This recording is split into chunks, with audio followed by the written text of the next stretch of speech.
Ang Kawang Gawa ni San Antonio ay isang proyektong pinasimulan ng ating Kura Paroko, si Father Emil, katulong kanyang katuwang na pare na si Father John. Isa po itong napakagandang proyekto na ginagawang tradisyon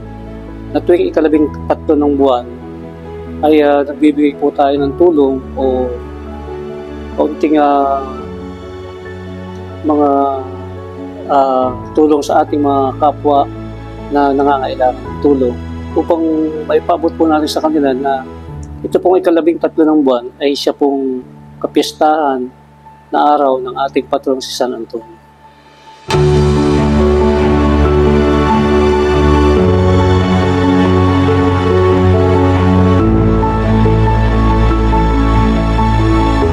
Para sa akin, ito ay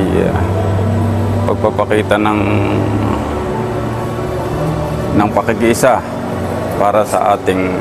sa layunin ng ating parokya at pagtulong sa mga kapwa at pagsisiwalat ng mga salita ng Diyos sa malalayong lugar.